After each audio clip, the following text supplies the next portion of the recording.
Well, that's the thing to be doing this March break, Jessie. But are there certain days this week that are better than others for SAP? Yeah, I mean, tomorrow it looks great. SAP, you could still visit it in the early spring, weeks where there's still snow on the ground. It's still pretty cool. But throughout most of this week, we are hitting the double digits, which is so nice. And we have that extra daylight to enjoy. Tomorrow is going to be very similar. We're hitting possibly the double digits once again in southern Ontario. Wednesday turns a bit cooler, but here's the thing. There's going to be some temperature swings throughout the work week. Have a look at the province alone. We're looking at some very cold temperatures and cold air towards our north. Minus 15 in parts of Moosonee, where it's plus 16 down towards southwestern Ontario. In parts of Windsor, 8 degrees right now in the city of Toronto.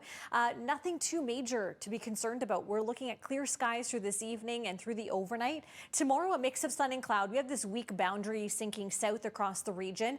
That will likely trigger some spotty flurries, even some spotty showers out across cottage country. But for us, we are going to be remaining dry. We have some clear breaks through tomorrow evening and overnight as well.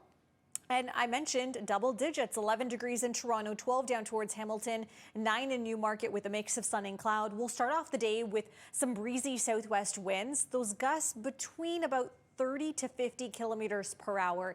It looks like the stronger winds will be out towards the west end of Lake Ontario, towards Burlington and Hamilton.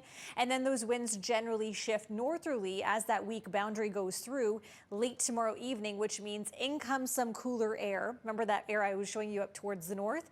We're going to tap into some of that. And then an easterly wind takes charge for your Wednesday, which means down comes our temperatures. We're down below that freezing mark by tomorrow night, early Wednesday morning, and Wednesday daytime highs will barely scrape that freezing mark. So don't put away those extra layers yet.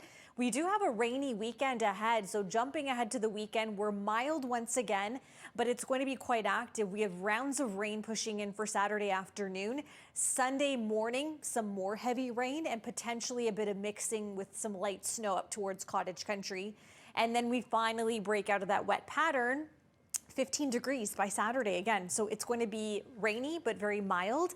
And then temperatures slowly fall back down to seasonal, which is about +4 by early next week. So overall, the majority of the March break, it's looking lovely.